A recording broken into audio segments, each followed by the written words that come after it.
नमस्कार दोस्तों, स्वागत है आप सभी का इन खबर यूपी पर।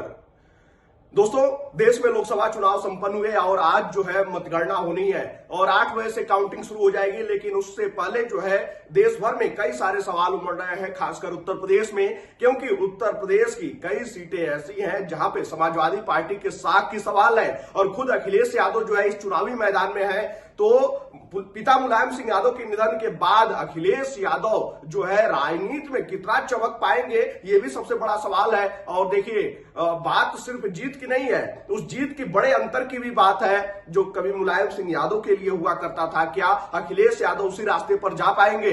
जी हाँ, कन्नौज लोकसभा सीट से अखिलेश यादव चुनावी रण में कूदे और उनके सामने बीजेपी के सुब्रत पाठक है जिनसे मुकाबला है। और सबकी निगाहें इस बात पर टिकी हुई है कि कन्नौज में आखिर क्या कुछ होता है और अखिलेश यादव अगर जीत भी हासिल करते हैं तो उस जीत का अंतर कितना बड़ा होता है। क्योंकि अखिलेश यादव आजमगढ़ से 2019 का लोकसभा चुनाव लड़े और काफी बड़े अंतर से जीते थे, लेकिन उस समय पिता मुलायम सिंह यादव जो है जीवित थे और उसके बाद जो है करौल से विधानसभा लड़े। लेकिन जो है उसके बाद जो है अब फिर से एक बार लोकसभा चुनाव वो लड़ रहे हैं और कन्नौज से जो है वो शिरकत किए हैं। तो देखना होगा कि कन्नौज में आखिर क्या कुछ होता है। और वहीं पश्चिमी उत्तर प्रदेश की एक सीट कैराना, वहां पे इकरा हसन जो काफी चर्चाओं में रही इस चुनाव के दौरान और उनके सामने बीजेपी के प्रदीप चौधरी हैं। तो देखना होगा कि इकरा हसन क्या कुछ कमाल कर पाती है, क्योंकि इकरा हसन को लंदन वाली बिटिया के रूप में भी जाना गया। सोशल मीडिया से लेकर अखबार के पन्नों तक जो है वो चर्चा में रही और सुर्खियां बटोरती रही। अपने पढ़ाई के कारण, अपने परिवार के उस बैकग्राउंड के कारण, उस राजनीतिक परिवार के होने के कारण और तमाम चीजें थी।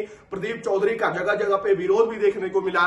लेकिन कैराना में क्या कुछ होता है, तो कैराना मैनपुरी, और मैनपुरी में खुद डिंपल यादव है, मुलायम सिंह यादव की विरासत संभालती हुई उपचुनाव में जीती थी और उसके बाद जो है एक बार फिर 24 के रण में भी वो कूदी है।